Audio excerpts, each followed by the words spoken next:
সুনামগঞ্জের বন্যার সবশেষ খবর আমরা জানতে চাই। আমাদের সঙ্গে যুক্ত হয়েছেন সহকর্মী লিপসন আহমেদ। লিপসন, এর আগের সংবাদেও আপনি আমাদের সঙ্গে যুক্ত হয়েছিলেন, জানাচ্ছিলেন সুনামগঞ্জের বন্যা পরিস্থিতির কিছুটা উন্নতি হয়েছে। এই যে বন্যা পরিস্থিতির উন্নতি হলো, কিন্তু যারা বন্যা দুর্গত, বিভিন্ন জায়গায় যারা আটকা আছেন কিংবা যাদের কাছে এখন পর্যন্ত ত্রাণ পৌঁছায়নি, তাদের কি অবস্থা?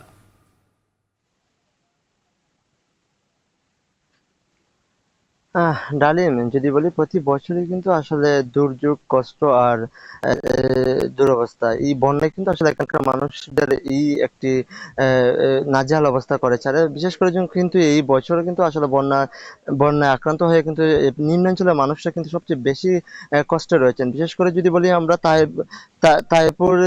তাইপুর, ছাতক, দরাবাজার এই এলাকাগুলো, যে নিম্নাঞ্চলগুলো রয়েছে, সেই নিম্নাঞ্চলগুলো কিন্তু আসলে ইতিমধ্যে অনেক মানুষ আসলে পানিবন্দী রয়েছেন। তবে আশার আলো হচ্ছে যে ইতিমধ্যে কিন্তু সুনামগঞ্জের নদ নদী পানি কমতে শুরু করেছে। বিশেষ করে পৌর শহরের পানি কিন্তু ইতিমধ্যে কমে গেছে। তবে নিম্নাঞ্চলে পানি কমতে কিছুটা সময় লাগবে। সেই ক্ষেত্রে যদি বলি, সেখানকার মানুষরা, অর্থাৎ হাওর অঞ্চলের মানুষরা কিন্তু প্রতি বছরে কিন্তু স্বপ্ন নিয়ে তাদের ঘর কিন্তু আসলে তৈরি করেন। তো ফলে কিন্তু এই যেটি হচ্ছে যে এই যে বন্যার পানিতে কিন্তু তাদের যে সাজানো সংসার যখন পানি ঢুকে, তখন কিন্তু তারা সেই ঘরটি ছেড়ে আশ্রয় কেন্দ্রে আসতে কিন্তু তাদের নেহাত কষ্ট হয়। তবে অনেকে কিন্তু চেষ্টা করেন ঘরের ভিতরে থেকেই কিন্তু আসলে তারা তাদের ঘরটি রক্ষা করে, কিন্তু যখন তারা নিরুপায় তখন কিন্তু প্রাণ বাঁচাতেই তারা আসলে আশ্রয় কেন্দ্রের দিকে আসেন। তবে আমরা যদি বলি, প্রায় এখন পর্যন্ত 5 লাখ মানুষ কিন্তু ঘরের ভিতরে আটকা পড়ে আছেন। তারা কিন্তু চেষ্টা করেছেন তাদের ঘরবাড়ি রক্ষা করতে। সেই সাথে যদি বলি, যারা আসলে আশ্রয় কেন্দ্রে এসেছেন তারাও কিন্তু আসলে তাদের প্রাণ বাঁচাতে, অর্থাৎ ঘরের ভিতরে যে আসবাবপত্র ছিল কিংবা কোনো কিছুই আসলে নিয়ে আসতে পারেনি, তারা কিন্তু সেগুলো ছেড়েই কিন্তু আসলে আশ্রয় কেন্দ্রে এসেছেন।